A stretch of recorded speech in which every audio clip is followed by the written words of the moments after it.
Halo Sinekrip, balik lagi sama gue Rashid Hari. Yang kali ini mau ngomongin sebuah film biografi, biopik tentang sosok yang buat gue dan gue yakin buat banyak orang lain di luar sana itu layak untuk disebut musisi terbesar, terhebat yang pernah berjalan di muka bumi ini. Yaitu ada Michael, yang merupakan film biografi untuk the one and only Michael Jackson. Dan baru dirilis film ini sudah mengundang keributan. Bukan apa ya, bukan karena kontroversi dan lain-lain. Kalau kontroversi soal ceritanya, soal karakternya sih ada, tapi bukan itu yang menjadi headline, tapi tentang perpecahan antara kritikus sama audiens. Kritikus bilang jelek, terus kemudian memancing komentar penonton. Kritikus tahu apa, kritikus terlalu bitter, terlalu serius, langsung pada berantem. Tapi kalau kita ngomongin box office, itu kuat. Sampai video ini dibikin ya, ini belum keluar data resminya, tapi estimasinya adalah Michael itu di opening weekendnya di North America itu angkanya sekitar $95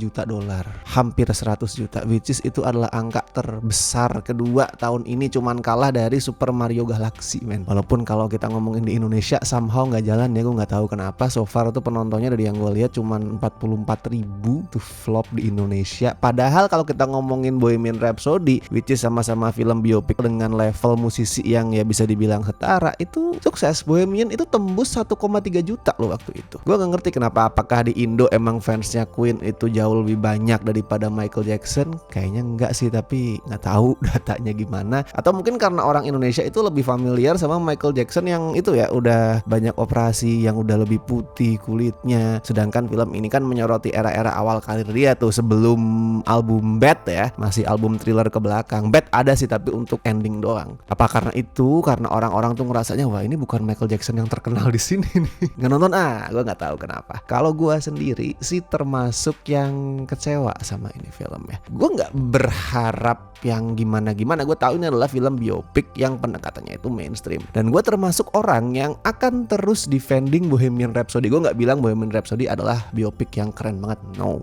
itu banyak banget kelemahannya. Tapi gue akan terus ngebela film itu dengan bilang, oh itu biopik yang enjoyable kok. Biopik yang entertaining, yang ya udah proper sesuai dengan tujuannya. Emang pengen menghibur para fans, emang pengen bikin orang awam itu at least ngerti lah sedikit banyak soal Queen, soal Freddie Mercury. Nah tapi kalau Michael ini gue gak bisa membela seperti itu ya, karena ini memang jelek. Ini gue ngomong dari kacamata orang netral ya, bukan seorang die hard fan dari Michael Jackson, tapi termasuk orang yang enjoy sama karya-karya dia, termasuk yang bersimpati. Dan ya gue jujur gak percaya sama banyak framing negatif tentang Michael Jackson ya. Kadang kan banyak tuh dari dulu tuh kontroversi dicela karena ini itu. Nah gue termasuk yang gak sepenuhnya percaya sama semua itu. Gue lebih ke arah bersimpati sama dia. Maksudnya adalah gue bukan haters. Gue bilang kalau ini film jelek bukan karena gue benci Michael Jackson atau gue tuh percaya sama kontroversinya, enggak. Ya simply karena memang filmnya gak bagus aja. Apakah gue bisa menikmati lagu-lagu yang muncul? Yes, ini film hampir semua lagu hitsnya Michael Jackson ya, dari era 70-an sampai 80-an, dari era Jackson 5, dari era mulai solo karir, album of the Wall, terus era puncak karir ya di Thriller, itu lagu-lagu hitsnya ada semua. Buat pengiring montage, buat reka ulang video klip, buat reka ulang stage performance yang Michael Jackson yang selalu keren, semua ada lagu-lagunya. Yang gak ada adalah proses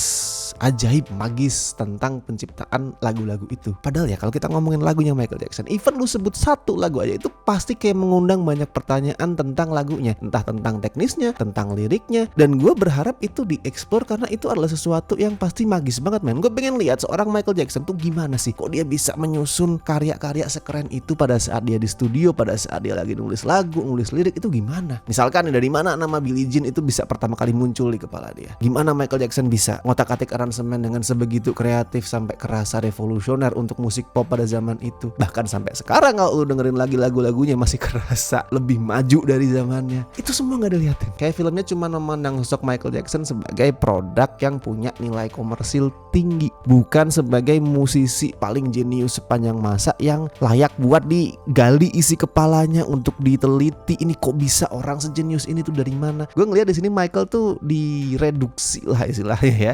direduksi jadi kayak ya itu tadi ya, benda komersil yang terus dipamerin kayak di museum, and then di museum itu ada tulisan tuh di bawah tuh plakat, barang unik. Kayak contoh lu akan lihat di salah satu scene Michael itu bikin kakak-kakaknya bingung karena dia di tengah kolam tiduran sambil mengawang-awang. Terus kakaknya pada nanya, ini lu ngapain? Dan si Michael tuh ngomong, lagi menunggu inspirasi lagu dari Tuhan. Gue nggak bilang kalau itu nggak terjadi. Gue nggak bilang kalau Michael itu tidak pernah ngelakuin itu, duduk nyari inspirasi, nggak, pasti pernah. Cuman proses dia berkarya kan pasti ada juga yang nggak seperti itu doang. Misalkan dia ngutak-atik alat musik, dia bereksperimentasi dengan sound, itu pasti ada kok. Cuman di sini semuanya itu disederhanakan. Dan ini alurnya mulai dari tahun 1960-an ya, 67 kalau nggak salah tuh awalnya. Pada saat Michael itu masih kecil, dan di sini Michael kecil diperanin sama Giuliano Crufaldi yang gue suka banget. Itu bocah keren, dia bisa ngebawain lagunya Jackson 5 di atas panggung dengan sangat luwes. Dia nyanyi, dia joget, wah keren banget ini anak. Dan cerita pada saat Michael kecil itu sebenarnya punya satu tujuan, yaitu untuk ngejelasin bahwa banyak masalah personal yang nantinya itu bakalan menghantui kehidupan Michael Jackson pada saat dia dewasa, termasuk insecurity tentang fisik dia yang akhirnya bikin dia tuh pengen operasi plastik di hidungnya. Itu semua disebabkan oleh satu orang, yaitu Joseph Jackson alias bapaknya sendiri. Kayak filmnya tuh pengen ngomong gini loh, lu ngerasa Michael itu di puncak karir dia tuh banyak masalah kan? Nah, penyebabnya adalah bapaknya. Udah itu aja tujuan dari filmnya. Walaupun di sini juga gue suka banget sama aktingnya Colman Domingo yang meranin bapaknya Michael Jackson. Wih, seperti biasa dia itu aktor keren guys. Dia tuh kayak monster yang intimidatif. Kalau lu perhatiin di setiap scene, terutama pada saat Michael udah dewasa ya, kalau ada bapaknya masuk ke ruangan atau ketemu sama bapaknya lah pokoknya, Michael tuh udah langsung ngerasa gak nyaman. Walaupun bapaknya gak ngomong apa-apa, Michael udah gak nyaman, udah merasa terintimidasi. Dan gue juga bisa ngerasa ini tuh kayak di tatapan matanya tuh ada sesuatu yang gak beres di Colman Domingo nih. Karena emang bapaknya digambarnya di sini keras ya, sering nyabetin si Michael tuh pakai sabuk. Even di saat dia nggak ngelakuin kenakalan, misalkan dia suruh latihan terus kemudian Michael cuma ngeluh dikit gitu, langsung dipukulin. Padahal waktu itu dia masih kecil, masih umur 7-8 tahun. Wajar lah trauma. Tapi emang harus diakuin kalau didikan keras itulah yang akhirnya bikin Michael sama kakak-kakaknya itu sukses sebagai Jackson 5. Dan dari kesuksesan Jackson 5 itulah kemudian alur film ini lompat dengan sangat-sangat liar dari tahun ke tahun. Tahun 70 berapa gitu, let's say 75 gitu ya contoh ya. Lu akan ngeliat tahun 75 baru sekitar 2-3 menit lompat lagi ke tahun 80 gitu. Lompatannya liar banget ini. Daripada bener-bener berusaha buat explore kehidupannya Michael Jackson, bikin penonton itu paham sosok dia secara mendalam, filmnya tuh kayak sebatas recap kehidupan dia. Ibarat konten ya, konten film, video YouTube nih yang bagus itu kan konten kayak esai itu, yang ngebedah sebuah film, ngejabarin kenapa film ini bagus, adegan ini keren, disusun dengan shot seperti ini dan segala macam, yang ngebedah secara detail. Harusnya kayak gitu. Nah, Michael tuh bukan tipikal konten yang kayak gitu. Dia tuh alur film, bukan dibedah, bukan diperdalam, tapi dirangkum doang. Filmnya tuh kayak visualisasi halaman Wikipedia plus beberapa artikel yang sebenarnya bisa kita tuh googling sendiri loh. Dan karena lompatannya liar ya, buat orang yang mungkin kayak gue nih, termasuk orang awam yang nggak secara tekun rutin itu nyari tahu soal kehidupan Michael Jackson, itu banyak banget momen-momen yang bikin bertanya-tanya kayak hah kok gini. Kayak misalkan tiba-tiba Jermaine Jackson itu udah cabut dari Jackson 5 karena memilih untuk stay di label yang awal ya, di Motown. Itu nggak dijabarin, tiba-tiba udah disebut aja lewat satu kalimat, tapi Jermaine udah nggak ada loh. Kapan dia perginya? Gue kaget kan. Dan termasuk soal pindahnya Jackson 5 dari Motown ke itu ya, ke CBS, ke Epic, nggak dikasih lihat apapun, tiba-tiba mereka udah ngobrol sama petinggi dari Epic, label Epic. Kan gue bingung lah, tadi kan sama Motown, ini kapan ke Epicnya, kapan ke CBS-nya? Kayak di antara peristiwa-peristiwa itu ada jembatan yang hilang. Ya udah di recap doang, nggak dijembatanin antar peristiwa, nggak dijelasin kenapa ini bisa terjadi. Udah kita cuma disuruh nerima, pokoknya terjadi. Lu terima aja deh penonton, nggak usah bertanya-tanya kenapanya. Jadi dia nggak njelasin poin-poin yang sebenarnya itu malah bisa memperluas perspektif penonton, terutama penonton awam ya, tentang Michael Jackson. Filmnya tuh kayak ngerasa, wah gue gak punya waktu buat ngejelasin semua itu. Orang gue pengen ngerekap semua kehidupan Michael Jackson kok, udah gue skip aja. Tapi filmnya punya waktu buat nampilin beberapa menit adegan si Bubbles, simpanse peliharaannya Michael Jackson, itu main-main di kamar. Ya paling semenit gitu ya, tapi kan tetap itu adalah 1 menit yang berharga tuh. Kayak gue ngerasa, lah ini filmnya bisa tuh ngasih lihat si Bubbles main-main sendirian pada saat si Michael udah pergi latihan, udah pergi rekaman, dia ngobrak-abrik kamarnya Michael. Lah ini bisa ditampilin. Kenapa lu gak bisa ngeksplor hal-hal lain yang lebih esensial, yang lebih penting. Ini bukan penyakit baru sebenarnya. Kekurangan narasi kayak gini tuh emang sebuah penyakit khas film biopik mainstream. Ya kayak tadi gue mention Bohemian Rhapsody, sama penyakitnya juga seperti itu. Tapi yang gue rasain Michael tuh jauh lebih parah. Lompatan-lompatannya tuh jauh lebih liar, jauh lebih jauh, dan lebih kerasa karena dia itu ngangkat kehidupan seorang individu yang kompleks banget kayak Michael Jackson. Kalau yang diangkat tuh sosok dengan kehidupan lempeng-lempeng aja nggak akan masalah. Tapi ini seorang Michael Jackson yang kompleks hidupnya, harus digali dengan dalam. Nggak bisa kalau cuma di permukaan doang. Dan kayak yang tadi gue bilang di awal ya, kalau kita ngomongin tentang proses pembuatan musik, nggak ada itu. Ya ada adegan Michael tuh rekaman, memutar otak sedikit, tapi kita nggak dibikin untuk ngerti apa sih yang ada di kepala dia pada saat lagi memutar otak mikirin musik. Even pada saat pembuatan Thriller ya, Thriller itu adalah one of the best album of all time. Dan sampai hari ini dia adalah album dengan penjualan terbanyak sepanjang masa tuh, 70 juta lebih kan. Jadi gue rasa itu album layak untuk dikasih penelusuran sendiri. Jadi buat gue album itu layak untuk dieksplorasi behind the scene-nya, soal pembuatan lagu-lagunya, daripada sebatas ngasih lihat dilema ini album dikasih judul apa ya?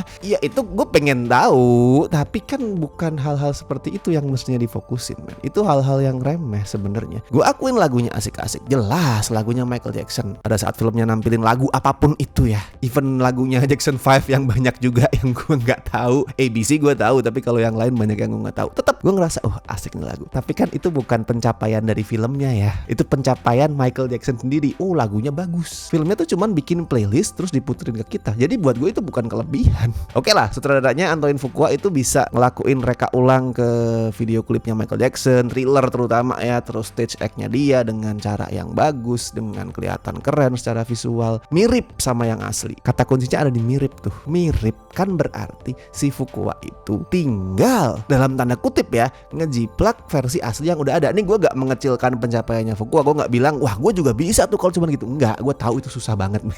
Mereka ulang video klip Thriller itu sangat-sangat susah. Tapi kan udah ada blueprintnya. Angle-nya dari sini, ya udah kita ikutin angle-nya. Lighting-nya seperti ini, koreografinya seperti itu, ya udah tinggal kita ikutin aja. Jadi udah ada template-nya. Apakah itu kelebihan? Iya, bisa direka ulang dengan mirip. Tapi apakah itu kelebihan yang sangat-sangat luar biasa? Enggak. Satu kelebihan yang luar biasa dari film ini adalah acting-nya Jafar Jackson. Of course, make up itu pengaruh, sangat-sangat berpengaruh. Make up-nya itu bikin si Jafar mirip banget sama Michael. Tapi fokus utamanya itu bukan cuman mirip secara fisik. Kalau mirip secara fisik gue yakin orang-orang yang sering impersonate Michael Jackson, yang sering viral di TikTok itu banyak yang jauh lebih mirip. Tapi yang bikin Jafar tuh mirip banget gimana dia meresapi karakter Michael Jackson. Cara bernyanyinya, cara ngomongnya, cara dia perform, dia dance, bergestur, terus gimana pada saat dia dance tuh gak sebatas dance, cuman bener-bener menghayati sampai bikin ekspresi yang sangat khas Michael Jackson. Itu semuanya mirip. Even di saat nanti ada adegan Michael Jackson itu perform Billie Jean ya untuk pertama kali. Jujur gue gak berlebihan, gue gak hiperbola. Di situ gue sampai lupa kalau yang gue tonton tuh bukan Michael Jackson. Pada waktu itu gue merasa kalau gue tuh lagi nonton footage asli Michael Jackson perform. And then di tengah-tengah adegan gue langsung kayak sadar sendiri, ini bukan Michael Jackson anjing, ini Jafar man, lagi acting. Jafar Jackson layak dapat film yang lebih bagus daripada ini. Michael Jackson layak dapat biopik yang jauh lebih keren, yang jauh lebih mendalam daripada whatever this is. Oke, kalau untuk Michael sayangnya harus saya kasih skor 4,5 dari 10. Tambahan setengah lah buat aktingnya Jafar Jackson. Kalau aktingnya 10 dari 10 sih. Gue sangat berharap walaupun filmnya dapat review negatif, dia akan dinotis pada saat Oscar nanti karena ini keren banget. Oke, silakan bagiin juga tanggapan kalian soal film ini, bisa di kolom komentar, bisa juga isi di scorefilm.com. Silakan ramaikan di sana. Dan thank you so much buat teman-teman yang masih setia join membership Cinecrip, terutama kawan-kawan ini dari Tir Besti and La Familia. Thank you banget. Tir Sobat juga sangat-sangat gue ucapkan terima kasih. Oke, gue Rashid Hari. Sampai ketemu di review-review berikutnya.